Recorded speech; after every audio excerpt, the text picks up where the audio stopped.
Hello students, कैसे हैं सब। आशा करती हूँ सब बहुत अच्छे से होंगे। अब तो एग्ज़ाम आ ही गए हैं तो तैयारियाँ बहुत अच्छे से चल रही होंगी। एल्काइल हैलाइड का फर्स्ट पार्ट मैं बना चुकी हूँ और ये आज जो हम करने वाले हैं ये हमारे पास में सेकंड पार्ट है, जिसमें हमारे पास में एरोमेटिक पार्ट सेकंड, तो ये हमारे पास में पार्ट सेकंड है। जो पोर्शन रह गया था वो ये वाला कवर करेगा। तो हम जो कर चुके थे, हम SN1 और SN2 रिएक्शन तक पूरा कर चुके थे। उसमें हमने फिर न्यूक्लियोफिलिक सब्स्टिट्यूशन रिएक्शन कितने एल्काइल हैलाइड में कितने तरीके की न्यूक्लियोफिलिक सब्स्टिट्यूशन है वो हम डिस्कस कर चुके थे। लास्टली हमारा चल रहा था, जो हमने लास्ट की थी वो AgCN और KCN वाली रिएक्शन, AgNO3 और KNO3 वाली रिएक्शन की थी। अब यहाँ पे यही थोड़ी न्यूक्लियोफिलिक सब्स्टिट्यूशन रिएक्शन की कुछ रिएक्शंस रह गई थी SN1 और SN2 के लिए। दूसरा हमारे नेक्स्ट रिएक्शन हमारे पास में है कि अगर हम हायर एल्काइन बनाना चाहेंगे तो हम क्या कर सकते हैं। एल्काइन लिया, एल्काइन की स्ट्रॉन्ग बेस के साथ में रिएक्शन कराई। ये स्ट्रॉन्ग बेस प्रोटोन एब्स्ट्रैक्ट कर लेगा और हमारे पास में ये कार्बो एनायन बनेगा। ये कार्बो एनायन RX पे रिएक्शन करेगा और यहाँ पे तुम्हारे पास में न्यूक्लियोफिलिक सब्स्टिट्यूशन रिएक्शन होगी और ये तुम लॉन्ग चेन बना सकते हो। मैंने एग्जांपल भी दिया था कि अगर हमें सिंपल मिथाइल हैलाइड से आपको ब्यूटीन बनाना है, ब्यूटाइन बनाना है, ब्यूटाइन 2 बनाना है, तो आप यहाँ पे ये वाली रिएक्शन कर सकते हैं। NCERT में कन्वर्जन रिएक्शन भी है। इसके बाद में आता है आपके पास में प्रिपरेशन ऑफ थायो एल्कोहल। SH भी आपके पास में न्यूक्लियोफाइल की तरह काम करता है। ये R पे रिएक्शन करेगा, X निकल जाएगा, आपको RSH और NX मिलेगा। तो ये आपके पास में थायो ईथर हो गया, ये थायो एल्कोहल हो गया। अगर आप SH लाते हैं, यानी कि अगर आपके पास में SH आएगा, RSH, तो इसे आप थायो एल्कोहल बोलेंगे, जैसे कि आपके पास में नॉर्मल एल्कोहल होता है। अगर आप यहाँ पे SR लाएंगे, SR अगर यहाँ पे लेके आएंगे तो उस केस में आपके पास में ये थायो ईथर बनेगा। तो इस तरीके से सेम वही है, S नेगेटिव यहाँ पे अटैक करेगा, S नेगेटिव यहाँ पे अटैक करेगा, X निकल जाएगा, तो आपके पास में थायो ईथर बनेगा। ये आपकी कंप्लीट न्यूक्लियोफिलिक सब्स्टिट्यूशन रिएक्शन है, जिसमें मैंने सारा ही कवर करा दिया है। इसके बाद में आता है एग्जॉस्टेड अमोनोलाइसिस। एग्जॉस्टेड अमोनोलाइसिस आपके पास में अमीन में भी है और आप इसे अल्काइल हैलाइड में भी कर सकते हैं, डिपेंडिंग ऑन यू कि आपको ये रिएक्शन कहाँ से करनी है। अब एग्जॉस्टेड अमोनोलाइजेशन में आपके पास में क्या होता है, RX है आपके पास में, और जो अमोनिया है, अमोनिया के पास में एक लोन पेयर है जो कि आपका न्यूक्लियोफाइल की तरह काम करेगा और ये RX निकल जाएगा। तो ये जो इसका लोन पेयर है ये C पे अटैक करेगा, Br नेगेटिव निकल गया, आपको प्राइमरी अमीन मिल गया। पर प्राइमरी अमीन में अभी नाइट्रोजन के पास लोन पेयर है, ये दोबारा इस पे अटैक करेगा, फिर आपके पास में Br निकल जाएगा। अब आपके पास में ये सेकेंडरी अमीन बन गया। सेकेंडरी अमीन के पास में अभी भी लोन पेयर है, ये दोबारा अटैक करेगा, Br निकल जाएगा, ये आपके पास में टर्शियरी अमीन बनेगा और लोन पेयर अभी भी है, अभी भी ये न्यूक्लियोफाइल की तरह काम कर सकता है। अब ये न्यूक्लियोफाइल यहाँ पे अटैक करेगा और Br निकल जाएगा, तो आपके पास में R4N पॉजिटिव X नेगेटिव बनता है, जिसे आप एग्जॉस्टेड मिथाइलेशन कहते हैं कि एंड तक रिएक्शन कंप्लीट होके जब तक लोन पेयर उसके पास में है वो रिएक्शन एज ए न्यूक्लियोफाइल की तरह काम कर सकती है। नेक्स्ट जो हमारे पास में कैटेगरी आती है रिएक्शन विद एक्टिव मेटल। जो आपके पास में एल्काइल हैलाइड है वो एक्टिव मेटल के साथ रिएक्शन करते हैं और बहुत इंपॉर्टेंट रिएक्शन है। पूरी ऑर्गेनिक केमिस्ट्री में ये हर जगह कहीं ना कहीं काम आ ही रही है। अब आपके पास में अगर आप RX की बात करते हो तो जो R है वो R आपके पास में इलेक्ट्रोफाइल है, ये आपके पास में इलेक्ट्रॉन लविंग है। मैग्नीशियम आपके पास में मेटल है जिसकी इलेक्ट्रोनेगेटिविटी कार्बन से कम है, मेटल की इलेक्ट्रोनेगेटिविटी कार्बन से कम होगी, तो यहाँ पे क्या होगा, ये आपके पास में ऑक्सीडेटिव इंसर्शन रिएक्शन होगी, Mg0 से Mg+2 की फॉर्म में यहाँ पे इंसर्ट हो जाएगा। तो ये आपके पास में अब यहाँ पे एक बहुत अच्छा चेंज आता है। चेंज क्या है जो कि काफी इंपॉर्टेंट है, यहाँ पे जो आपके पास में R ग्रुप है, जब आपको RX की फॉर्म में ले रहे हो तो ये आपके पास में प्लस डेल्टा है, ये इलेक्ट्रोफाइल है। बट जब इसमें मैग्नीशियम आ जाएगा तो ये अब माइनस डेल्टा बन जाएगा, जो कि अब न्यूक्लियोफाइल बन चुका है। ये आपके पास में अब न्यूक्लियोफाइल बन चुका है और RMgX को आप बोलते हैं ग्रिग्नार्ड रिएजेंट। ये आपका ग्रिग्नार्ड रिएजेंट है। इसमें जो R ग्रुप है वो आपका न्यूक्लियोफाइल की तरह भी काम कर सकता है और बेस की तरह भी काम कर सकता है। अब ये भी डिस्कस करते हैं। जैसे RMgX दिया है, RMgX में यहाँ पे आपके पास में माइनस डेल्टा चार्ज है। अब दो केस हैं, अगर ये न्यूक्लियोफाइल की तरह कब काम करेगा और ये बेस की तरह कब काम करेगा। अगर इसको प्रोटॉन मिल रहा है, यानी कि अगर इसको किसी भी रिएक्शन में एसिडिक प्रोटॉन मिल रहा है तो ये बेस की तरह काम करेगा। यानी कि पहला स्टेप इसका क्या होता है, RMgX में ये आपका बेस की तरह काम करेगा। अगर प्रोटॉन नहीं है तो फिर ये न्यूक्लियोफाइल की तरह काम करेगा, यानी कि इसका जो फर्स्ट प्रायोरिटी होगी ये यहां से एसिडिक प्रोटॉन को ले लेगा, H2O में से H को ले लेगा, ROH में से H को ले लेगा और NH3 में से H को ले लेगा। ये इसकी फर्स्ट प्रायोरिटी होती है। इसीलिए जब भी हम ग्रिग्नार्ड रिएजेंट की रिएक्शन कराते हैं तो हम ड्राई ईथर की प्रेजेंस में, ड्राई कंडीशंस में कराते हैं, क्योंकि अगर आपके पास में वहां पे मॉइस्चर प्रेजेंट होगा तो ग्रिग्नार्ड रिएजेंट न्यूक्लियोफाइल की तरह काम नहीं करेगा, ग्रिग्नार्ड रिएजेंट आपका बेस की तरह काम करेगा। ये रिएक्शन हर बार किसी ना किसी तरीके से एग्जाम में आती ही आती है, मोस्ट इंपॉर्टेंट रिएक्शंस में से काउंट होती है। हॉट क्वेश्चन है, बहुत ही इंपॉर्टेंट है हर तरीके से। आप सीबीएसई की तैयारी कर रहे हैं, आप जेई नीट का एग्जाम, आप जेई का एग्जाम देने वाले हैं, नीट का एग्जाम देने वाले हैं, बहुत अच्छी तरीके से आपको ये दिमाग में रखना है कि अगर एसिडिक हाइड्रोजन होगा तो ग्रिग्नार्ड रिएजेंट पहले एसिडिक हाइड्रोजन को एब्स्ट्रैक्ट करेगा, तो ये आपका एल्केन बना देगा। अच्छा, ये क्वेश्चन कई बार इस तरीके से भी आ रखा है कि एल्केन बना दिया, फिर उसका वॉल्यूम दे दिया, फिर उसके नंबर ऑफ मोल्स भी पूछ लिए हैं, तो जेई में ये क्वेश्चन आना ही आना है। अब अगर इसके पास में एसिडिक हाइड्रोजन नहीं है तो फिर ये न्यूक्लियोफाइल की तरह काम करेगा, ये इस CH3 पे अटैक करेगा, हेलोजन निकल जाएगा, आपके पास में इथेन एल्केन यहाँ पे भी बनेगा और ये कंपाउंड है, यहाँ पे भी एल्केन बना है, ठीक है, यहाँ पे एल्केन बना है पर एक हाइड्रोजन को ऐड करके, क्योंकि उसने हाइड्रोजन को एब्स्ट्रैक्ट किया है, बेस की तरह काम किया है। यहाँ पे जो एल्केन बना है, जिस भी आप एल्काइल हैलाइड पे अटैक करेंगे ये उसके साथ CC बॉन्ड बनाएगा, यानी कि यहाँ पे जो आपके पास में कॉन्सेप्ट आया है वो C और H बॉन्ड बना है, जबकि यहाँ पे जो आपके पास में कॉन्सेप्ट आया है वो CC बॉन्ड बना है। तो इस तरीके से आपको ये बहुत, मतलब कोई भी क्वेश्चन आए आप सबसे पहले ग्रिग्नार्ड रिएजेंट का इस तरीके से देख लेना कि कहीं एसिडिक हाइड्रोजन तो नहीं है, तो पहले ये एसिडिक हाइड्रोजन को एब्स्ट्रैक्ट करेगा। नेक्स्ट एक्टिव मेटल के लिए हमारे पास में नेक्स्ट रिएक्शन आती है रिएक्शन विद सोडियम। तो अगर आप 2 मोल्स ऑफ एल्काइल हैलाइड लेते हैं, NaX आपका अलग हो जाएगा, 2NaX अलग हो जाएगा और R बनेगा और ये आपके पास में एल्केन बना देता है। इस रिएक्शन को आप कहते हैं वुड्स रिएक्शन। अब इसमें एक 2-3 कॉन्सेप्ट हैं। अगर आप RX plus Na plus XR, तो ये आपका NaX अलग हो जाएगा, ये आपके पास में R और R बनेगा प्लस 2NaX बन जाएगा। वुड्स रिएक्शन है ये आपके पास में, वुड्स रिएक्शन है। अगर आपके पास में दोनों ही कंपाउंड एलिफेटिक हैं तो आपके पास में R और R बनेगा, इसे वुड्स रिएक्शन कहते हैं। अगर आपके पास में एक कंपाउंड एलिफेटिक है और दूसरा कंपाउंड एरोमेटिक है, यानी कि यहाँ पे मेरे पास में X के साथ में ये बेंजीन आ गया इस तरीके से, तो इस केस में आपके पास में R के साथ बेंजीन ग्रुप आ जाएगा और ये आपके पास में 2NaX अलग होगा। ये रिएक्शन आपकी वुड्स फिटिंग रिएक्शन है, ये आपके पास में आती है वुड्स फिटिंग रिएक्शन। पर अगर आपके पास में दोनों ही कंपाउंड एरोमेटिक हैं, X प्लस 2Na और मैं इसको लिख रही हूं XPH, फिनाइल ग्रुप को, बेंजीन रिंग को मैंने PH लिख दिया, फिनाइल ग्रुप लिख दिया, तो यहां पे मेरे पास में दोनों बेंजीन रिंग इस तरीके से अटैच हो जाएंगी आपकी ये, और आपके पास में 2NaX बनेगा और इस रिएक्शन को हम बोलते हैं फिटिंग रिएक्शन। फर्क क्या है? अगर आपके पास में दोनों एलिफेटिक हैं तो वुड्स रिएक्शन, अगर आपके पास में एक एरोमेटिक एक एलिफेटिक है तो वुड्स फिटिंग रिएक्शन, और अगर आपके पास में दोनों ग्रुप ही फिनाइल हैं, दोनों ग्रुप ही एरोमेटिक हैं, तो आप उसे फिटिंग रिएक्शन बोलते हैं। पहली चीज ये। दूसरी चीज, अब अगर आपको जो एल्केन बनाना है तो आपको R ग्रुप कैसे लेने पड़ेंगे? जब भी आप वुड्स रिएक्शन करते हैं तो आपको जो एल्केन बनाना है वो इवन नंबर ऑफ कार्बन के लिए ये रिएक्शन प्रेफर्ड होती है, यानी कि अगर आपको रिएक्शन करानी है तो आप इवन नंबर ऑफ कार्बन के लिए प्रेफर्ड करेंगे। यानी कि मैं क्या कहना चाह रही हूं यहां पे, फॉर एग्जांपल मैंने ले लिया, मेरे पास में ये 2 रिएक्शन है, एक मैंने लिया CH3Cl, CH3Br ले लेते हैं, CH3Br plus 2Na plus BrCH3, मेरे पास में सिंपल कंपाउंड इथेन बनेगा, CH3CH3 प्लस 2NaBr। दूसरे प्रोडक्ट की कोई पॉसिबिलिटी ही नहीं है।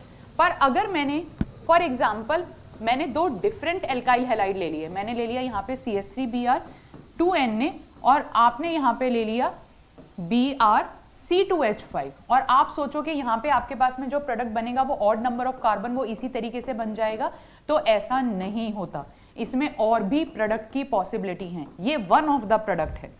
रीजन क्या है, आपके पास में पूरा सॉल्यूशन है, सॉल्यूशन के अंदर CH3Br भी है और BrC2H5 भी है, यानी कि इथाइल ब्रोमाइड भी है और ब्रोमोमीथेन भी है, या ब्रोमोइथेन और ब्रोमोमीथेन दोनों प्रेजेंट है।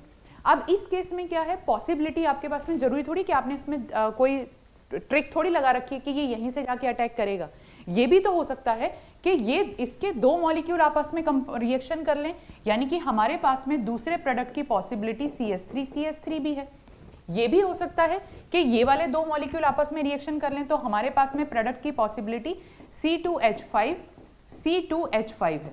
तो इस केस में जो आपके पास में प्रोडक्ट आएगा वो सिंगल प्रोडक्ट नहीं आता, वो नंबर ऑफ प्रोडक्ट्स आते हैं, जिसकी वजह से आपका जो रिएक्टेंट है वो काफी वेस्ट हो जाता है।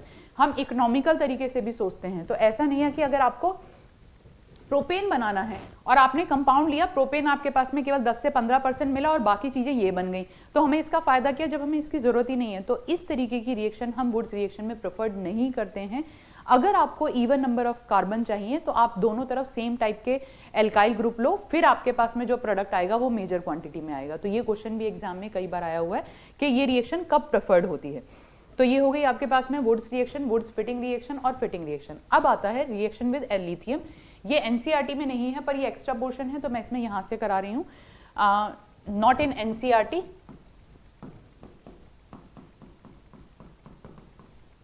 ये आपका एनसीईआरटी में नहीं है, ये आउट ऑफ एनसीईआरटी है। अब क्या होता है, मैंने कहा कि अगर आपको और इवन नंबर ऑफ एल्केन चाहिए तब तो आप रिएक्शन करा सकते हो, बट अब मुझे ऑड नंबर ऑफ एल्केन को प्रिपेयर कराना है, तो मैं कौन सी रिएक्शन को प्रेफर करूंगी। हमें ऐसा भी तो चाहिए कि हमें प्रोपेन ही बनाना है, तो हम क्या करेंगे, तो यहाँ पे हम लिथियम रिएजेंट की एक रिएक्शन कराते हैं। रिएक्शन क्या है, जब आप RX की रिएक्शन लिथियम से कराते हैं तो आपके पास में दो प्रोडक्ट बनते हैं, RLi और LiX। ये यहाँ पे माइनस डेल्टा ही है क्योंकि लिथियम की इलेक्ट्रोनेगेटिविटी R के कंपैरेटिवली कम है, तो वो माइनस डेल्टा होगा, वो प्लस डेल्टा होगा। अब जब आप इसकी रिएक्शन RLi के साथ करा देते हैं तो ट्रांसमेटलेशन होता है। ट्रांसमेटलेशन क्या है, लिथियम की जगह कॉपर ग्रुप आ गया, यानी कि यहाँ पे आपके पास में जो प्रोडक्ट बनता है वो प्रोडक्ट आपके पास में है R2CuLi, और इस कंपाउंड को हम बोलते हैं गिलमैन रिएजेंट।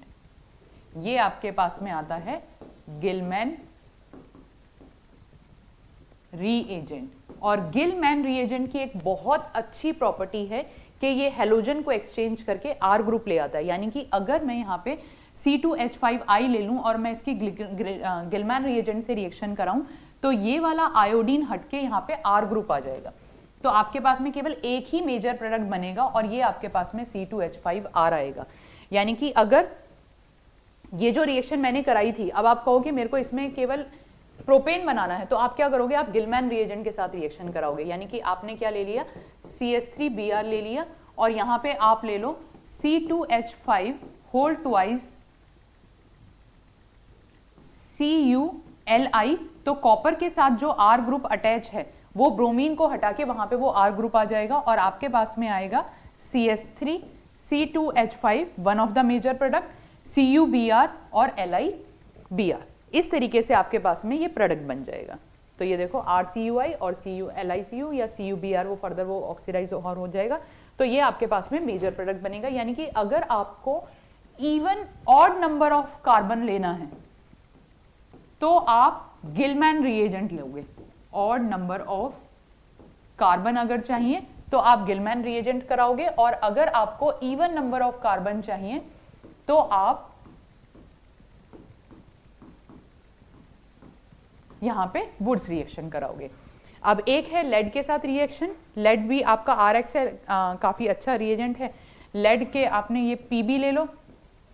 लेड सोडियम के साथ में भी रिएक्शन होती है, सोडियम के प्रेजेंस में होती है, तो यहाँ पे आपको टेट्रा इथाइल लेड बनता है, R4 lead, tetra ethyl lead, TeL। ये आपका एंटी नॉकिंग कंपाउंड है, बट अब इसका जो यूज है वो बैन हो गया क्योंकि लेड है जो पॉइजनस कंपाउंड होता है, तो हम इसको यूज नहीं करते हैं। इसके बाद में आता है आपके पास में एलिमिनेशन रिएक्शन। एलिमिनेशन रिएक्शन के लिए मैंने पूरी वीडियो बना रखी है आपकी E1, E2, E1, Cb पे, पर हम एनसीईआरटी पर्पस से चल रहे हैं। तो अगर हम एल्काइल हैलाइड की रिएक्शन एल्काइल हैलाइड का एलिमिनेशन रिएक्शन करा दें, तो मैं सिंपल एक दो एग्जांपल ही लेके चलूंगी, बाकी मैंने वहां पे पूरी एक्सप्लेन करी हुई है। तो अगर मेरे पास में ये कंपाउंड दिया है, फॉर एग्जांपल मुझे ये कंपाउंड दिया है CH2CH3, अगर मैं इसकी रिएक्शन एल्कोहलिक KOH के साथ कराऊं तो यहाँ पे एलिमिनेशन रिएक्शन होगी, जो E2 एलिमिनेशन रिएक्शन होगी। E2 एलिमिनेशन रिएक्शन में अगर मैं इसको इस तरीके से लिख दूं कि H मेरे पास में यहाँ पे ये CH2 है, तो बेस क्या करेगा, एंटी दिखाती हूँ क्योंकि फिर आप कंफ्यूज हो जाओगे, ये H है, बेस यहाँ से आपका प्रोटॉन एब्स्ट्रैक्ट करेगा, ये सिग्मा बॉन्ड यहाँ शिफ्ट होगा, ये Br निकल जाएगा। अब दो तरफ बीटा, ये आपके पास में अल्फा कार्बन है और ये दोनों आपके पास में बीटा कार्बन है, अल्फा ये आपके पास में बीटा है और ये आपके पास में बीटा है, तो हाइड्रोजन तो आपके पास में यहाँ पे भी है, यानी कि दूसरी पॉसिबिलिटी आपके पास में ये भी है कि जो आपके पास बेस है वो यहाँ से प्रोटॉन एब्स्ट्रैक्ट करे, ये सिग्मा बॉन्ड और ये Br निकल जाए, तो आपके पास में दो प्रोडक्ट बनते हैं। दो प्रोडक्ट बनने की पॉसिबिलिटी है CH2 double bond CH CH2 CH3, और दूसरा प्रोडक्ट आपके पास में आता है CH3 CH double bond CH CH3। अब इसमें से कौन सा मेजर है और कौन सा माइनर है, तो मोर सब्स्टिट्यूटेड एल्कीन प्रेफर्ड होती है, क्योंकि मोर सब्स्टिट्यूटेड एल्कीन आपकी ज्यादा स्टेबलाइज होती है। तो ये प्रोडक्ट आपके पास में मेजर प्रोडक्ट होगा और इसे हम ZZF प्रोडक्ट कहते हैं, ZZF प्रोडक्ट। कुछ बुक में ये ZZF प्रोडक्ट दिया है, प्रोनाउंसिएशन का फर्क है, कुछ ग्रीक के अकॉर्डिंग है, कुछ आपका इंग्लिश के अकॉर्डिंग है। तो आप रूल एक ही है कि मोर सब्स्टिट्यूटेड एल्कीन को प्रेफरेंस मिलती है अगर आप एल्कोहलिक KOH के साथ रिएक्शन कराने, बाकी डिटेल मैंने एलिमिनेशन रिएक्शन में पूरा करा रखा है। अगर आप बल्कि बेस ले लेते हैं, यानी कि आप यहाँ पे आपने एल्कोहलिक KOH लिया है, एल्कोहलिक KOH की जगह आप टर्शियरी ब्यूटॉक्साइड ले लें, तो आपके पास में लेस सब्स्टिट्यूटेड प्रोडक्ट बनेगा, तो इसके अकॉर्डिंग आपके पास में एल्काइल हैलाइड की एलिमिनेशन रिएक्शन हो जाएगी। डिटेल में आपको मैंने वहां पे पूरा दिया हुआ है, पूरा पढ़ लेना वहां पे बहुत अच्छे से। बस अगर आप NCERT पर्पज से कर रहे हो तो आपको ये ध्यान रखना है कि अगर आपका बल्कि बेस है, यानी कि अगर आपके पास में यही कंपाउंड मैंने दिया है CH3 CH Br CH2 CH3, एक चीज और आपकी रीअरेंजमेंट की पॉसिबिलिटी भी होती है। तो पहले ये वाला एग्जांपल ले लेते हैं। तो यहाँ पे अगर मैं एल्कोहल माना मैं ले लूं CH3COH, ये आपके पास में ले लिया, या फिर मैं इसे इस तरीके से ले रही हूँ CH3COO नेगेटिव और यहाँ पे मैंने ले लिया टर्शियरी ब्यूटाऑक्साइड। तो ये आपके पास में स्मॉलर बेस है, इस केस में आपके पास में मोर सब्स्टिट्यूटेड प्रोडक्ट को ज्यादा प्रेफरेंस मिलेगी, और अगर ये लोगे तो आपके पास में लेस सब्स्टिट्यूटेड प्रोडक्ट को ज्यादा प्रेफरेंस मिलेगी।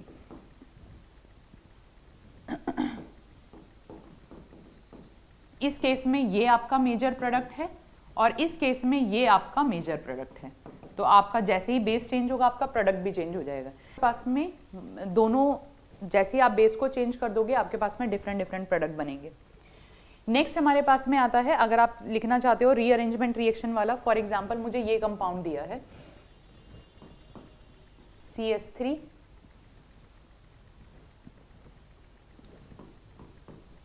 CH3 CH3 CH3 CH OH CH2 CH3।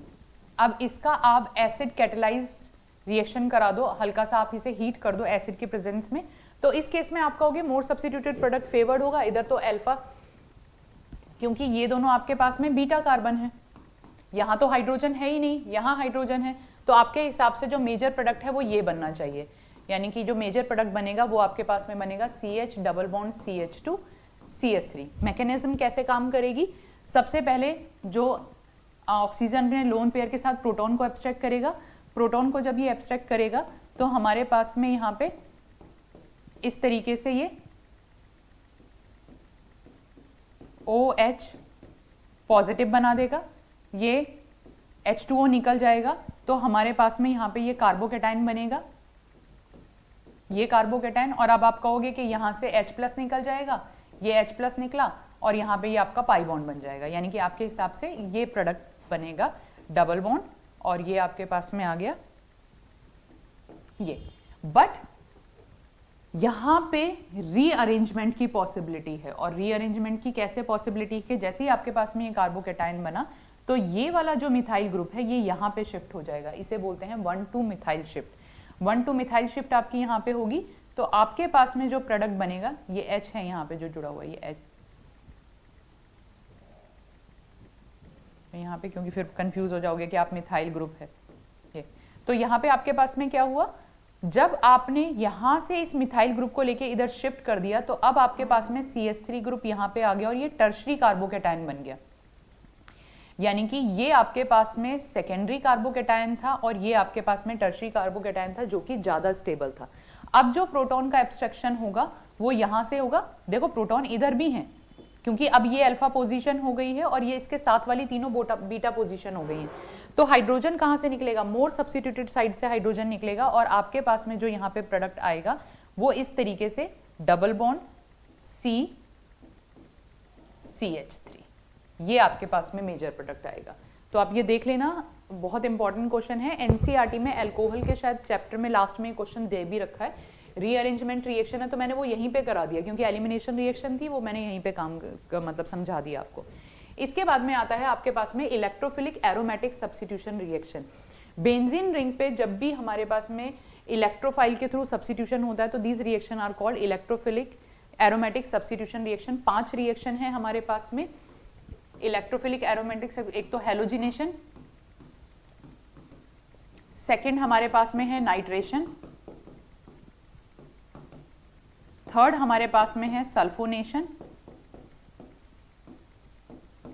Sulphonation, fourth और फिफ्थ हमारे पास में है फ्रीडल क्राफ्ट,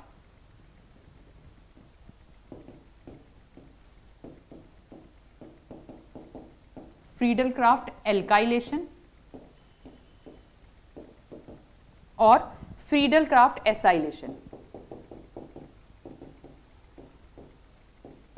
ये हमारे पास में ओवरऑल 5 रिएक्शन है। तो अगर मैं नॉर्मल बेंजीन लेती हूं तो मेरे पास में हेलोजिनेशन में क्या होगा, बेंजीन की रिएक्शन आप लुईस एसिड की प्रेजेंस में किसी हेलोजन से कराएंगे। किसी हेलोजन में मेनली ब्रोमीन और क्लोरीन की हम यहाँ पे बात कर रहे हैं। आयोडीनेशन में रिवर्सिबल रिएक्शन होती है, आपको ऑक्सीडाइजिंग एजेंट लेना पड़ता है। फ्लोरीन के साथ जो रिएक्शन होती है वो बहुत ही विग्रस रिएक्शन होती है, एक्सप्लोजिव होती है। तो यहाँ पे आपके पास में एक्स ग्रुप आ जाएगा, ये हेलोजिनेशन हो गया। इसके बाद में अगर आप नाइट्रेशन ले रहे हो तो नाइट्रेशन में आप कंसंट्रेटेड सल्फ्यूरिक एसिड, यहाँ पे आप कंसंट्रेटेड सल्फ्यूरिक एसिड और कंसंट्रेटेड नाइट्रिक एसिड लेते हैं तो यहाँ पे आपको NO2 ग्रुप मिलता है। ये आपके पास में हो गई NO2। इसके बाद में आता है सल्फोनेशन में आप कंसंट्रेटेड सल्फ्यूरिक एसिड ले सकते हैं, कंसंट्रेटेड सल्फ्यूरिक एसिड ले सकते हैं या फिर फ्यूमिंग सल्फ्यूरिक एसिड ले सकते हैं। फ्यूमिंग सल्फ्यूरिक एसिड क्या होता है, अगर आप सल्फ्यूरिक एसिड में SO3 गैस पास आउट करें, 7% SO3 गैस, तो उसे आप फ्यूमिंग सल्फ्यूरिक एसिड कहते हैं। तो यहाँ पे आपके पास में जो प्रोडक्ट बनेगा वो SO3H, जो कि आपके पास में सल्फोनिक एसिड है। ये क्वेश्चन भी आपके पास में आया हुआ है, सल्फोनिक एसिड में आपका फंक्शनल ग्रुप कौन सा होता है, SO3H होता है। इसके बाद में फ्रीडल क्राफ्ट एल्काइलेशन रिएक्शन में क्या है, आप एल्काइल ग्रुप को ऐड कर रहे हो। तो यहाँ पे आपने क्या किया, आपने RX लिया, लुईस एसिड की प्रेजेंस में लिया और आपके पास में R ग्रुप ऐड हो जाएगा, तो ये आपका एल्काइलेशन आ गया। अगर आप एसाइलेशन की बात करते हो तो बेंजीन रिंग के साथ में आपने एसाइल ग्रुप ऐड किया है, RCOCl, और यहाँ पे भी आपको लुईस एसिड लेना है और ये आपके पास में जो प्रोडक्ट बनाएगा वो COR बना देगा। ये आपके पास में प्रोडक्ट आ गया। ये नॉर्मल बेंजीन रिंग के साथ में, पर हम यहाँ बेंजीन को स्टडी नहीं कर रहे हैं, हम यहाँ पे एल्काइल हेलो एरीन्स को स्टडी करें। अब हेलो एरीन्स में जो हेलोजन ग्रुप अटैच होता है ये काफी इंपॉर्टेंट ग्रुप है। ये जो हेलोजन ग्रुप है, ये हेलोजन ग्रुप है इस तरीके से, ये हेलोजन ग्रुप रिंग को एक्टिवेट करता है। अब यानी कि ये ऑर्थो और पैरा डायरेक्टिंग है या रिंग एक्टिवेटिंग है, तो एक्चुअल में यहाँ पे 2 तरीके से काम करता है। ये अपना लोन पेयर रिंग को देता है जिसकी वजह से +R इफेक्ट आता है, पर क्योंकि ये इलेक्ट्रॉन विड्रॉइंग ग्रुप है तो ये -I यानी कि इंडक्टिव इफेक्ट भी दिखाता है। इंडक्टिव इफेक्ट -I यानी कि इलेक्ट्रॉन विड्रॉइंग ग्रुप है, इलेक्ट्रॉन को अपनी तरफ खींच रहा है। यानी कि ये 2 तरीके से काम कर रहा है। एक तो ये लोन पेयर अपने बेंजीन रिंग के अंदर दे रहा है, पर क्योंकि ये इलेक्ट्रॉन विड्रॉइंग ग्रुप है तो ये -I इफेक्ट भी दिखाता है। तो यानी कि ये कंपाउंड होता तो ऑर्थो और पैरा डायरेक्टिंग है, ऑर्थो और पैरा डायरेक्टिंग है, पर ये रिंग डीएक्टिवेटिंग होता है। ये आपका रिंग डीएक्टिवेटिंग होता है। अब ये ऑर्थो और पैरा होता क्या है, अब अगर मैं इस पूरे को स्टडी करूं तो रिएक्शन किस तरीके से काम करती है। यहाँ पे जो आपका लोन पेयर है वो लोन पेयर यहाँ इसके साथ डबल बॉन्ड बनेगा, ये पाई बॉन्ड यहाँ पे शिफ्ट होगा, तो हमारे पास में जो नेक्स्ट रेजोनेंस स्ट्रक्चर आएगा वो इस तरीके से, यहाँ पे आपके पास में नेगेटिव चार्ज आया, ये डबल बॉन्ड आर ग्रुप आ गया, यहाँ पे पॉजिटिव चार्ज आ गया इसके पास में। अब क्या होगा, ये यहाँ पे नेगेटिव, क्योंकि ओवरऑल चार्ज हमेशा कांस्टेंट रहता है अगर आप रेजोनेंस स्ट्रक्चर जो भी बना रहे हैं। तो इस केस में यहाँ पे आपके पास में आर नहीं है, ये एक्स ग्रुप है। इस केस में यहाँ पे आपके पास में डबल बॉन्ड एक्स, ये नेगेटिव चार्ज आ गया, अब ये यहाँ पे शिफ्ट होगा, ये आगे पाई बॉन्ड शिफ्ट करेगा, तो हमारे पास में ये नेगेटिव चार्ज आ गया, डबल बॉन्ड एक्स, इसके दो लोन पेयर ऑलरेडी इसके पास में हैं, ठीक है। इसके बाद में आपके पास में क्या पॉजिटिव चार्ज है, यहाँ पे ये पॉजिटिव चार्ज है, एंड में ये यहाँ पे शिफ्ट करेगा और ये इस पे शिफ्ट करेगा, तो फॉर्मल चार्ज है, ये जो पॉजिटिव चार्ज मैं बोल रही हूँ ये फॉर्मल चार्जेस होते हैं। तो यहाँ पे आपके पास में एक्स के पास में 3 लोन पेयर आ गए। अब जब आपने ये रेजोनेंस स्ट्रक्चर बनाया तो आपने देखा कि 3 पोजीशन ऐसी हैं जहां पे नेगेटिव चार्ज क्रिएट हो रहा है हेलोजन के कंपैरेटिवली। ये जो 3 पोजीशन है, इन तीनों पोजीशन को हम अगर नंबरिंग दें तो ये हमारे पास में 2 4 6 आती हैं, क्योंकि अगर मैं इसको 1 दूंगी, अगर मैं इसको 1 दूंगी तो ये 2 आएगी, 3 4 5 6, तो हमारे पास में ये 2 4 और 6 ये 3 पोजीशन ऐसी हैं जहां पे नेगेटिव चार्ज क्रिएट होता है, जिसमें कि 2 और 6 को आप ऑर्थो पोजीशन बोलते हो, यानी कि अगर क्लोरीन यहाँ पे है तो ये दोनों पोजीशन आपकी ऑर्थो पोजीशन है, ये वाली पोजीशन आपकी मेटा पोजीशन है,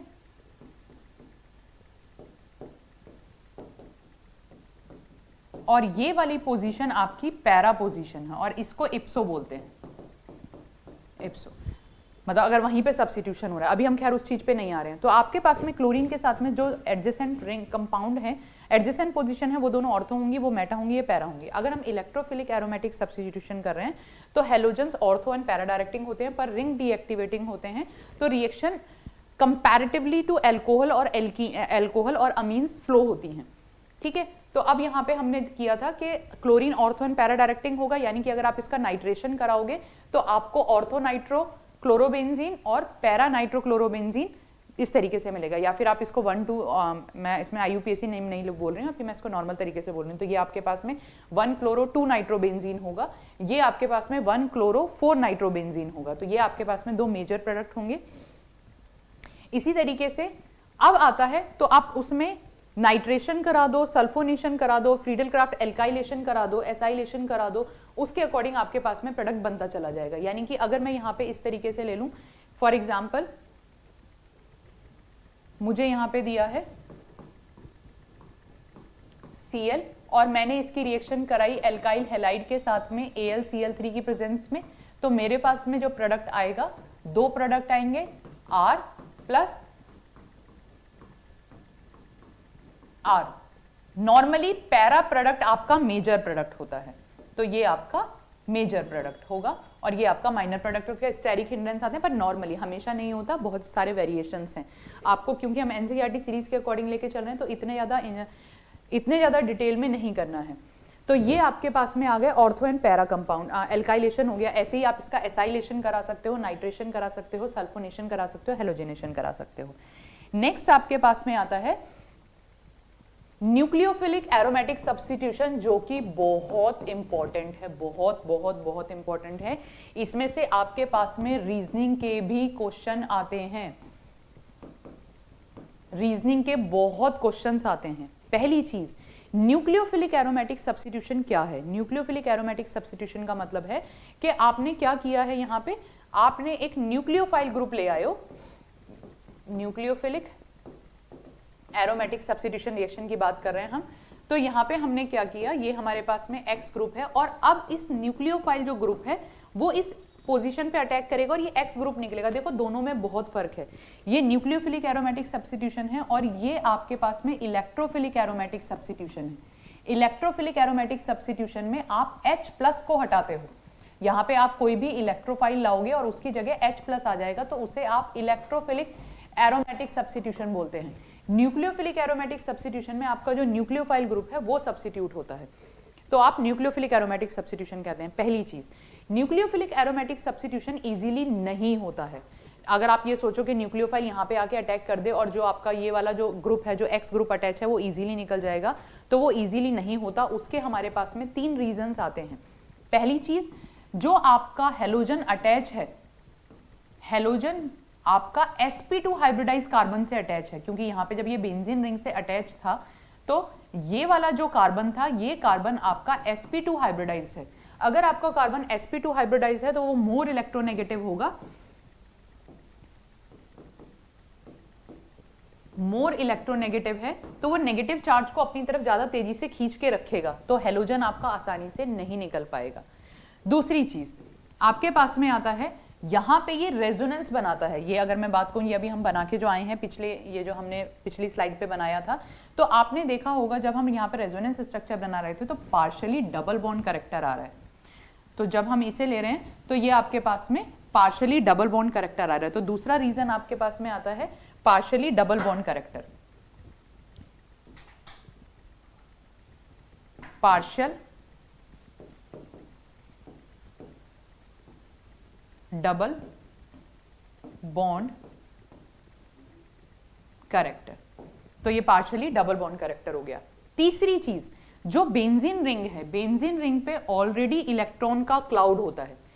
बेंजीन रिंग पे के ऊपर आपने जब बेंजीन रिंग का स्ट्रक्चर देखा था तो बेंजीन रिंग के ऊपर और नीचे की तरफ पाई इलेक्ट्रॉन के ऊपर इलेक्ट्रॉन का क्लाउड है, ऊपर और नीचे की तरफ उसके पास ऑलरेडी इलेक्ट्रॉन का क्लाउड है, और आप यहां से एक नेगेटिव चार्ज को लाके इस पे अटैक करा रहे हो, तो बेंजीन रिंग ही इस चीज को फेवर नहीं करेगी। तो यहाँ पे जो थर्ड रीजन आता है, benzene ring is already negatively charge, या benzene ring already have negative charge electron cloud. Benzene ring has cloud of negative charge, negative charge, इसलिए बेंजीन रिंग के ऊपर न्यूक्लियोफिलिक सब्स्टिट्यूशन रिएक्शन बहुत ही मुश्किल से होता है। आप अगर ये सोचो कि सिंपल आपने हेलोजन यहां पे लगा दिया और आप इसकी रिएक्शन OH नेगेटिव से डायरेक्टली कराना चाह रहे हो, कि आपने NaOH ले लिया यहां पे और आप ये सोचो कि रूम टेम्परेचर पे आप ये रिएक्शन करा रहे हो, तो रिएक्शन नहीं होगी, हो ही नहीं सकता कि ये OH ग्रुप इसको हटा दे। बट अगर आप स्ट्रॉन्ग कंडीशन ले लो, यानी कि आप बहुत हाई टेम्परेचर ले लो और बहुत हाई प्रेशर ले लो, जो कि आपके एनसीईआरटी में दिया हुआ है, उस केस में ये रिएक्शन प्रोसीड करोगी। पर नॉर्मली इस तरीके की कंडीशंस लेना लैब में बहुत डिफिकल्ट हो जाता है। 350 डिग्री सेल्सियस टेम्परेचर, बहुत हाई प्रेशर, तब आपके पास में ये रिएक्शन काम कर रही है। और उसमें भी आप ये देखो कि बेसिक मीडियम है, तो आपके पास में पहले फिनॉक्साइड आयन आएगा और फिर आप इसका एसिडिक मीडियम करोगे तो आपके पास में फिनॉल आएगा। रिएक्शन इजीली प्रोसीड नहीं करेगी, ये आपके पास में बहुत ही स्ट्रॉन्ग कंडीशन है। ये क्वेश्चन आपके पास में कई बार आया हुआ है। Nucleophilic aromatic substitution reactions easily proceed नहीं होते हैं, व्हाई? ठीक है, तो वो आपको 3 रीजन ध्यान रखने हैं। पार्शियली डबल बॉन्ड कैरेक्टर होता है, sp2 हाइब्रिडाइज कार्बन होता है, and benzene ring already have a negative cloud on it. But अगर आप क्या करो, आप इलेक्ट्रॉन विड्रॉइंग ग्रुप अटैच कर दो, यानी कि वो इलेक्ट्रॉन विड्रॉइंग ग्रुप क्या करेगा, बेंजीन रिंग से अपने इलेक्ट्रॉन खींचने की कोशिश करेगा या नेगेटिव चार्ज को अपनी तरफ खींचने की कोशिश करेगा। जैसे कि मैंने यहाँ पे एक NO2 ग्रुप यहाँ पे लगा दिया, एक NO2 ग्रुप यहाँ पे लगा दिया, तो ये NO2 दो तरीके से काम कर रहा है। एक तो ये -I इफेक्ट शो कर रहा है, इलेक्ट्रॉन विड्रॉइंग ग्रुप शो कर रहा है, और दूसरा ये -R ग्रुप भी शो कर रहा है। -R ग्रुप बहुत स्ट्रॉन्ग हो जाएगा। -R से मतलब क्या है, बेंजीन रिंग से रेजोनेंस के थ्रू इलेक्ट्रॉन अपनी तरफ खींच रहा है। अब अगर आप इस रेजोनेंस स्ट्रक्चर को बना के देखोगे तो ये आपको बहुत ही क्लियर एनसीईआरटी में दे रखा है। आप देखो यहाँ पे ये OH नेगेटिव ने यहाँ पे अटैक किया, ये पहली पूरी मैकेनिज्म है। बट अगर आप ये देखो तो ये नेगेटिव चार्ज को स्टेबलाइज कर रहा है, इस नेगेटिव चार्ज को ये बेंजीन रिंग से लेके स्टेबलाइज कर रहा है, तो ये बेंजीन रिंग से इलेक्ट्रॉन खींच रहा है। तो जितना ज्यादा आप इलेक्ट्रॉन विड्रॉइंग ग्रुप लगाते चले जाओगे, न्यूक्लियोफिलिक सब्स्टिट्यूशन रिएक्शन उतना ही इजी होता चला जाएगा। तो जब आपने 2 NO2 ग्रुप लगाए तो अब आपको 350 डिग्री पे हीट करने की जरूरत नहीं है। अब आप उस कंपाउंड को 100 डिग्री पे, यानी कि केवल बॉयल कर दोगे, तब भी आपके पास में प्रोडक्ट आएगा। और ये आपके पास में आया, और ये सेकेंड स्टेप में तो कई बार बच्चे कंफ्यूज क्या हो जाते हैं, आपने रट क्या लिया है, सीधे फिनॉल बनेगा, सीधे फिनॉल नहीं बनता, बेसिक मीडियम है, फिनॉक्साइड आयन बनेगा, O नेगेटिव बनेगा, फिर आप इस मीडियम को एसिडिक करोगे और फिर आपके पास में ये फिनॉल आएगा, ठीक है। तो आपके पास में इस तरीके से स्ट्रॉन्ग कंडीशंस हो गई। अब ये रिएक्शन की मैकेनिज्म काम कैसे करती है, रिएक्शन की मैकेनिज्म काम करती है एडिशन एलिमिनेशन रिएक्शन से, यानी कि ये जो रिएक्शन की मैकेनिज्म है ये आपके पास में एडिशन एलिमिनेशन रिएक्शन है। एडिशन एलिमिनेशन रिएक्शन किस तरीके से काम करती है, पहले आपका जो, क्योंकि आपके पास में already electron withdrawing group present है और इलेक्ट्रॉन विड्रॉइंग ग्रुप ऑर्थो और पैरा पोजीशन पे प्रेजेंट है, मेटा पे क्यों नहीं प्रेजेंट है, अभी हम उसकी भी बात करेंगे। तो आपके पास में क्या आएगा, जो OH ग्रुप ने यहाँ पे अटैक किया, ये वाला जो पाई बॉन्ड है ये इधर शिफ्ट हुआ तो यहाँ पे नेगेटिव चार्ज आ गया, यानी कि OH ग्रुप पहले आके ऐड हो गया। अब ये जो नेगेटिव चार्ज है ये स्टेबलाइज कैसे होगा, देखो ये नाइट्रोजन के साथ में रेजोनेंस स्ट्रक्चर बना रहा है, तो नाइट्रोजन पे यहाँ पे पॉजिटिव चार्ज आ गया। फिर आप क्या करोगे, यहाँ से जब तक खुद रेजोनेंस स्ट्रक्चर नहीं बनाओगे तब तक आपको कॉन्सेप्ट क्लियर नहीं होगा। अब पाई बॉन्ड यहाँ पे शिफ्ट हुआ, ये पाई बॉन्ड यहाँ पे आ गया, अब नेगेटिव चार्ज यहाँ पे आया है जो कि पैरा पोजीशन पे जो नाइट्रो ग्रुप है उसके साथ रेजोनेंस में पार्टिसिपेट कर रहा है।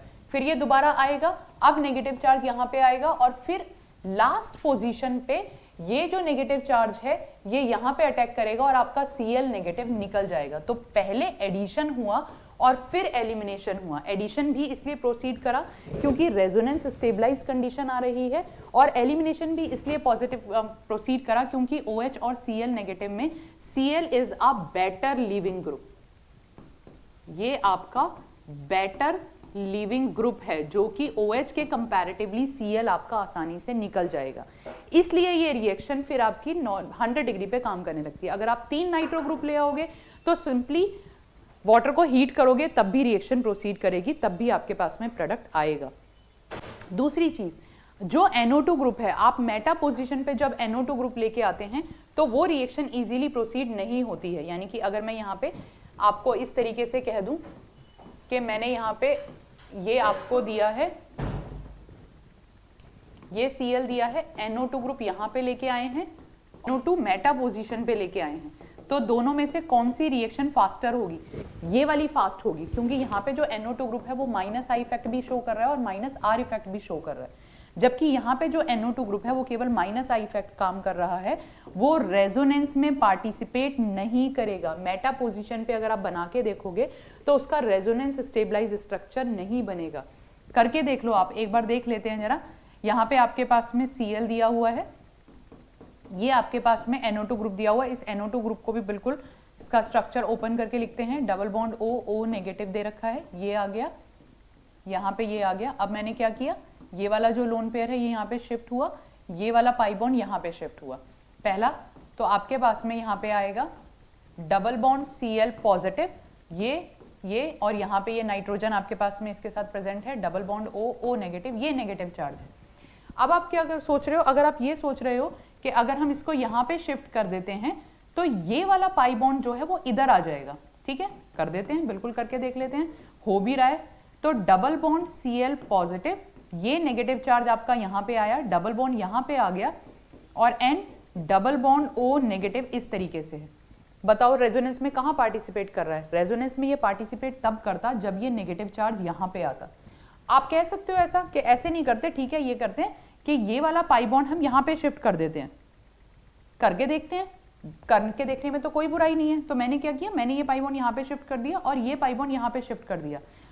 देखो जरा, क्या ऐसा पॉसिबल है कि डबल बॉन्ड Cl पॉजिटिव, यहाँ पे नेगेटिव चार्ज, यहाँ पे double bond N O negative positive, back करो, बैक करके और ये पॉजिटिव चार्ज यहाँ पे भी आ गया, यहाँ पे भी पॉजिटिव चार्ज है, यहाँ पे भी पॉजिटिव चार्ज है। अब इसको बैक करो, कहाँ ले जाओगे, ठीक है, तो ये रेजोनेंस में पार्टिसिपेट नहीं करता, ये NO2 ग्रुप आपका रेजोनेंस स्टेबलाइज नहीं होता, ये आपका रेजोनेंस में पार्टिसिपेट नहीं करेगा। इसलिए मेटा पोजीशन पे केवल इंडक्टिव इफेक्ट काम करता है, रेजोनेंस इफेक्ट काम नहीं करता। तो इन दोनों में से ये वाला आपका न्यूक्लियोफिलिक सब्स्टिट्यूशन रिएक्शन ज्यादा इजीली शो करेगा कंपैरेटिव टू दिस कंपाउंड, ठीक है, मेटा समझ आ गया। इस तरीके से ये आपकी ओवरऑल रिएक्शंस हैं। इसके बाद में आपको एनसीईआरटी के एंड में कुछ कंपाउंड दे रखे हैं। कंपाउंड कैसे दे रखे हैं, जैसे फॉस्जीन की प्रिपरेशन दे रखी है, क्लोरोफॉर्म की रिएक्शन ऑक्सीजन से अगर हम कराते हैं सनलाइट के प्रेजेंस में तो फॉस्जीन बनता है, COCl2 बनता है। ये क्वेश्चन एग्जाम में कई बार आया हुआ है, फॉस्जीन, ये इंपॉर्टेंट है, ये एग्जाम में कई बार आया हुआ। इसके बाद में ये आपका क्लोरोफॉर्म की रिएक्शन थी, क्लोरोफॉर्म आपका एनेस्थेसिया की तरह काम करता है। फिर आपके पास में ब्रोमोफॉर्म दे रखा है, ब्रोमोफॉर्म आपका उसके एंटीसेप्टिक की तरह काम करता है, ये आपको पता होना चाहिए। डीडीटी अब तो स्ट्रक्चर आपके सिलेबस में नहीं है, पर डीडीटी में आपके पास में जो स्ट्रक्चर आता है Cl, ये आपके पास में C और ये आपके पास में आएगा 2 फिनाइल रिंग जिसमें पैरा पोजीशन पे क्लोरीन ग्रुप प्रेजेंट है। ये आपके पास में पैरा पोजीशन पे क्लोरीन ग्रुप प्रेजेंट है। ये आपका डीडीटी का स्ट्रक्चर हो गया। पर डीडीटी क्या होता है, डीडीटी पहले आपका पेस्टिसाइड्स की तरह यूज होता था, पर ये क्या है, ये आपका सॉइल के साथ में ह्यूमन बॉडी की चेन में चला जाता है, ह्यूमन बॉडी में चला जाता है, जहाँ पे ये काफ़ी टाइम तक प्रेजेंट रहता है क्योंकि इसका डीकम्पोजिशन नहीं हो पाता, तो ये कैंसर जनरेट करता है, इसलिए डीडीटी का यूज अब बैन है। आगे आता है आंसर द फॉलोइंग क्वेश्चन। ये आपके क्वेश्चन हैं जो एग्जाम में आए हुए हैं, जो बोर्ड के PYQ हैं, ये आपका बोर्ड के हैं, ठीक है। वाई रेसिमाइजेशन अकर इन SN1 रिएक्शन, क्योंकि SN1 रिएक्शन में आपके पास में कार्बोकेटायन बनता है। कार्बोकेटायन आपका प्लेनर स्ट्रक्चर है, तो वो बैक साइड और फ्रंट साइड दोनों साइड से अटैक कर सकता है, तो आपके पास में रेसिमिक मिक्सचर बनता है। वाई पर 50% रेसिमिक मतलब बिल्कुल 50% नहीं बनता, ही मैंने पहले भी बता चुका है, ये एग्जाम में क्वेश्चन भी आया हुआ है। इसके बाद में why is ethanol less polar than water, ethanol less polar than water है।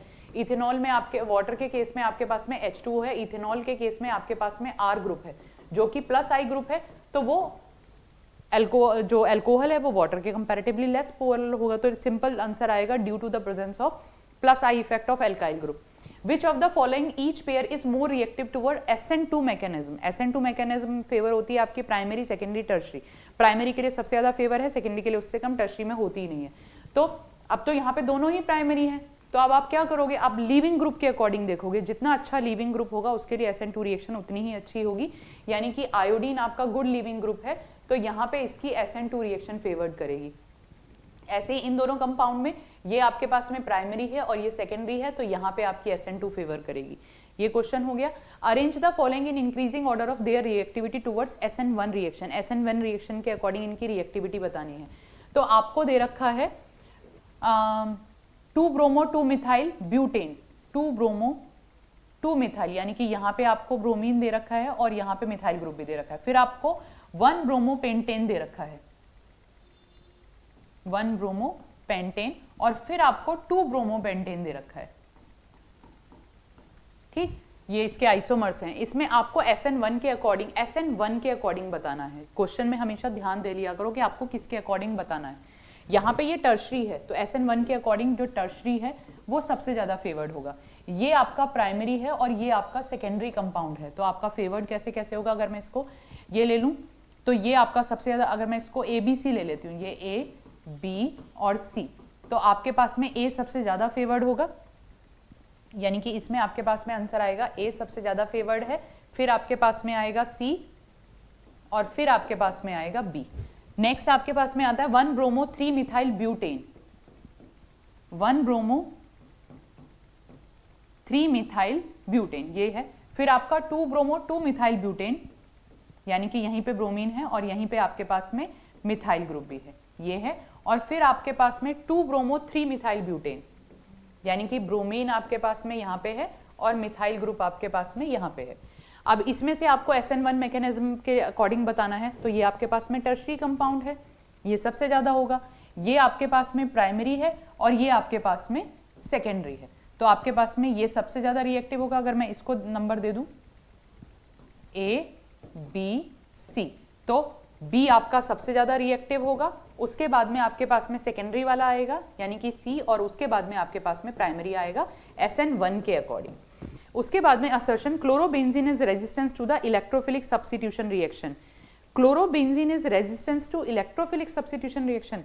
अभी हम क्या पढ़ के आए हैं, इलेक्ट्रोफिलिक सब्स्टिट्यूशन रिएक्शन नहीं है, न्यूक्लियोफिलिक सब्स्टिट्यूशन रिएक्शन है। न्यूक्लियोफिलिक सब्स्टिट्यूशन रिएक्शन इजीली नहीं होता। तो पहली बात तो ये गलत है, ये असर्शन रॉन्ग है। इलेक्ट्रोफिलिक नहीं होना चाहिए, न्यूक्लियोफिलिक होना चाहिए। इलेक्ट्रोफिलिक रिएक्शन शो करता है, ये नाइट्रेशन भी कर रहा है, सल्फोनेशन भी कर रहा है, एल्काइलेशन भी कर रहा है, एसाइलेशन भी कर रहा है। CCl bond in the chlorobenzene acquire partial double bond character due to resonance, ये करेक्ट है, यानी कि assertion is wrong, reason is correct. वो पार्शियल डबल बॉन्ड करेक्टर तो बनाता ही बनाता है, वो हमने रेजोनेंस स्ट्रक्चर से देख लिया। तो ये सारे आपके बोर्ड के क्वेश्चन हैं।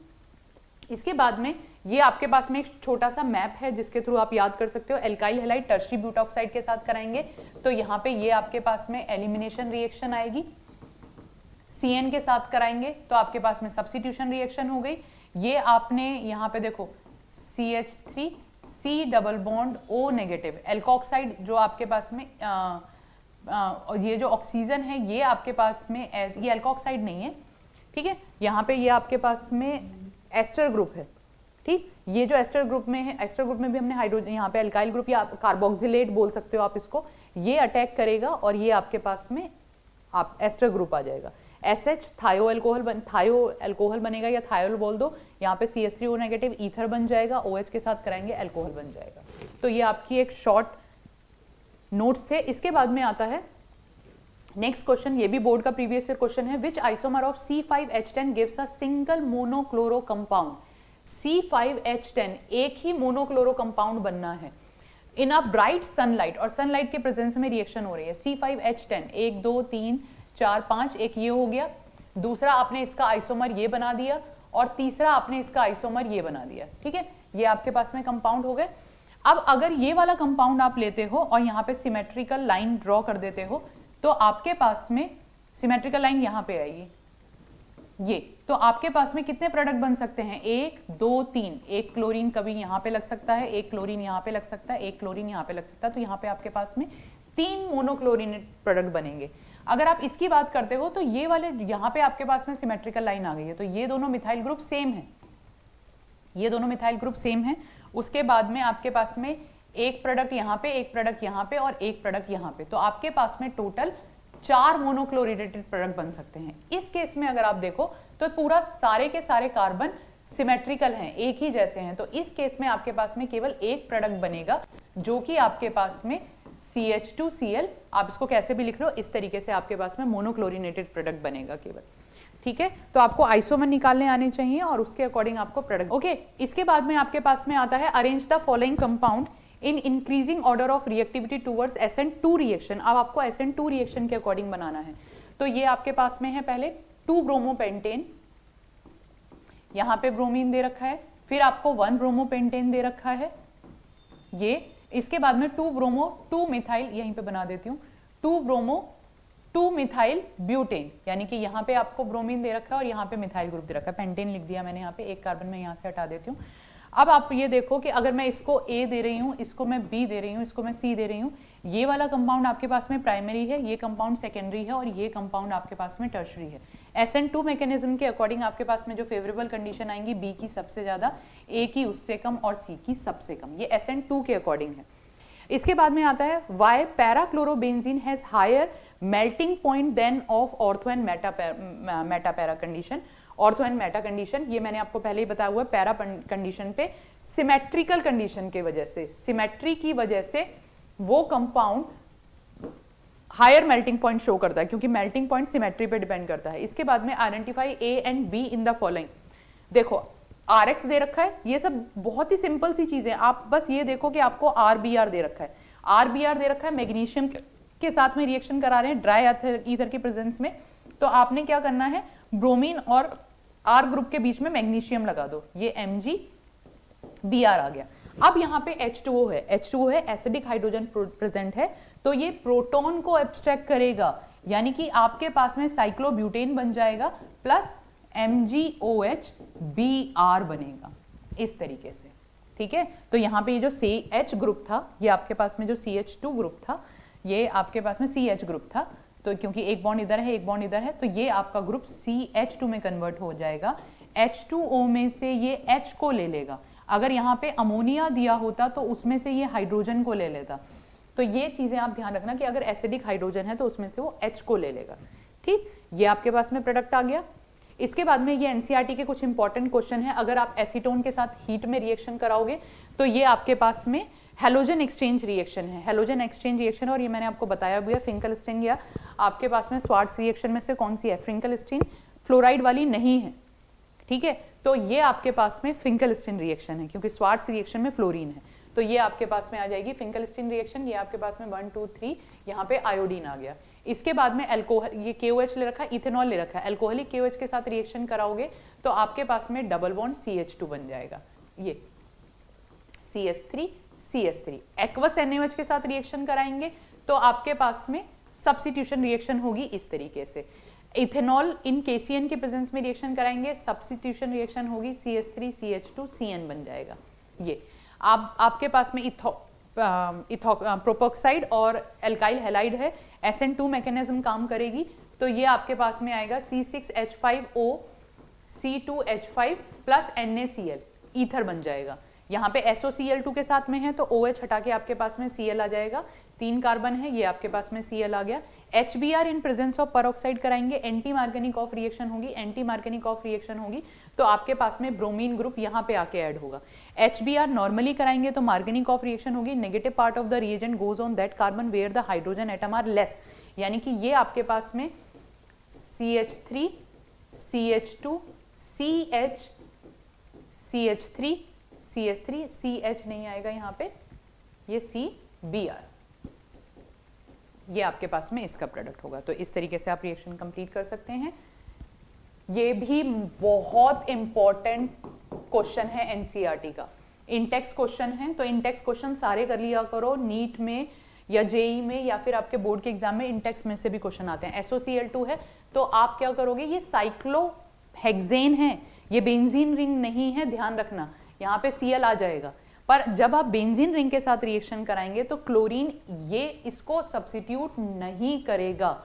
न्यूक्लियोफिलिक सब्स्टिट्यूशन रिएक्शन में OH हटके क्लोरीन नहीं आता है, तो ये आपकी न्यूक्लियोफिलिक सब्स्टिट्यूशन रिएक्शन प्रोसीड नहीं होगी।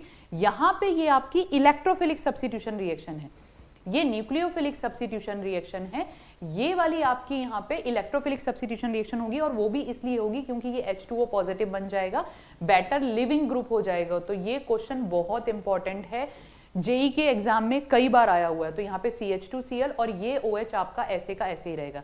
ये आपकी हेलोजन एक्सचेंज रिएक्शन है तो आपके पास में ब्रोमीन की जगह ये आयोडीन आ जाएगा, ठीक है। इसके बाद में ब्रोमीन की रिएक्शन आप हीट या सनलाइट के प्रेजेंस में करा रहे हैं, सनलाइट के प्रेजेंस में रिएक्शन करा रहे हैं, फ्री रेडिकल रिएक्शन होगी। फ्री रेडिकल रिएक्शन कराओगे तो आपका मोर सब्स्टिट्यूटेड फ्री रेडिकल पे ही सब्स्टिट्यूशन रिएक्शन होगी। तो यहाँ पे आपके पास में जो कंपाउंड बनेगा, ये जो आपका कार्बन जो बेंजीन रिंग से अटैच है यहाँ पे फ्री रेडिकल बनेगा, तो ये बेंजाइलिक फ्री रेडिकल बना जो कि ज्यादा स्टेबल है। ज्यादा स्टेबल क्यों है, क्योंकि रेजोनेंस स्टेबलाइज है। तो आपके पास में जो Br ग्रुप आएगा वो केवल एक प्रोडक्ट बनेगा और वो यही बनेगा। HI से करा रहे हैं, यहाँ डबल बॉन्ड प्रेजेंट है, सिंपल मार्गेनिक ऑफ रूल के अकॉर्डिंग रिएक्शन होगी, और आपके पास में आयोडीन वहीं आएगा जहां पे हाइड्रोजन कम है। बहुत बार क्वेश्चन आया हुआ है, बहुत बार जेई में, नीट में, बोर्ड में बहुत बार क्वेश्चन आया हुआ है। Br2 के साथ आप रिएक्शन करा रहे हैं, अगेन सनलाइट की प्रेजेंस में करा रहे हैं। अगर आप सनलाइट की प्रेजेंस में करा रहे हैं तो फ्री रेडिकल सब्स्टिट्यूशन होगा, एलाइलिक पोजीशन पे होगा। अगर ये आपको एक्सेस में दे रखा है तो आप दोनों पोजीशन पे ब्रोमीन लगा सकते हैं, दोनों एलाइलिक पोजीशन पे आप ब्रोमीन को शो कर सकते हैं, कोई दिक्कत नहीं। पर अगर आपको 1 इक्विवेलेंट दिया है तो आप एक पोजीशन पे ही करेंगे। इसी रिएक्शन को अगर आप Br2 के साथ नॉर्मल कंडीशन पे करा दें तो आपके पास में एडिशन प्रोडक्ट आएगा, और उस केस में एक ब्रोमीन बिलो द प्लेन और एक ब्रोमीन अबव द प्लेन होगा। एंटी एडिशन प्रोडक्ट बनता है, और ये आपके पास में एक ब्रोमीन बिलो द प्लेन और एक ब्रोमीन अबव द प्लेन बनता है। ये आपके पास में over complete notes, complete NCERT board purpose के लिए, जेई पर्पस के लिए, नीट पर्पस के लिए, एल्काइल हैलाइड, ये पूरा कंप्लीट हो गया। मैंने एक्स्ट्रा भी जितना था वो भी सारा कवर करा दिया। मेरे हिसाब से 95 या 98% के आसपास मैं करा चुकी हूँ। 2% की मैं ये नहीं कहती मैं तुमको 100% बोल दूं और फिर तुम कहो कि मैम ये क्वेश्चन यहाँ से आ गया था, बट हाँ 95% मैंने सिलेबस कंप्लीट करा दिया है, सब करा दिया एल्काइल हैलाइड में। इसके अलावा मतलब सब कुछ ही कवर करा दिया है। आप थोड़ा सा हायर एग्जाम ले लो या फिर आप नॉर्मल बोर्ड का एग्जाम ले लो, आप सारा कवर कर लोगे आराम से, बट ढंग से ध्यान से पढ़िए। मैं दोबारा बोल रही हूँ, बिना पढ़े नंबर नहीं आते हैं, कोई ट्रिक एग्जाम में काम नहीं करती है। तो जस्ट हार्ड वर्क करो, वही आपको नंबर दिलाएगा। ओके जी बच्चा, thank you for your support कि आप लोग इतने अच्छे से सब्सक्राइब कर रहे हैं, इतने अच्छे कमेंट आप लोगों के आ रहे हैं। यस, मैं सारे कमेंट को देख रही हूँ, बट वही है कि मेरे पास में ऑलरेडी जो प्रोजेक्ट चल रहे थे, पहले मैं उनको ख़त्म करके फिर हम रेगुलर बेसिस पे आपकी ऑनलाइन क्लासेस के डे फिक्स कर दूंगी।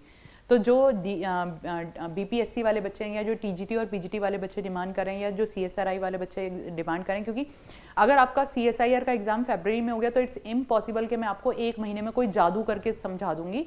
मेरा ऐसा कॉन्सेप्ट नहीं है। मैं थ्योरी मतलब आपको पहले कॉन्सेप्ट कराती हूँ, मैं कोई ट्रिक नहीं दे पाती हूँ, क्योंकि मुझे नहीं लगता कि ट्रिक कभी काम करती है। आपके जितने भी एडवांस एग्जाम होते हैं, जितने भी अच्छे एग्जाम होते हैं, उन पर कोई ट्रिक काम नहीं करती, बस मेहनत काम करती है। तो प्लीज़ मुझे थोड़ा टाइम दीजिए। Yes, I am working on that कि आपको जितनी जल्दी से जल्दी करा सकूं, बट हाँ, इतने टाइम में मैं जितना भी दे रही हूँ, मैं सब कुछ देख के कह रही हूँ। ये एग्जाम, ये क्वेश्चंस आपको सीएसआईआर के एग्जाम में भी मिले हुए हैं, ये क्वेश्चन आपको जेई एडवांस के एग्जाम में भी मिले हुए हैं, ये क्वेश्चन आपको नीट में भी मिले हुए हैं, बस थोड़ा सा फर्क आता चला जाता है। ठीक है बच्चा, चलिए बाकी मिलते हैं नेक्स्ट क्लास में। Okay bye.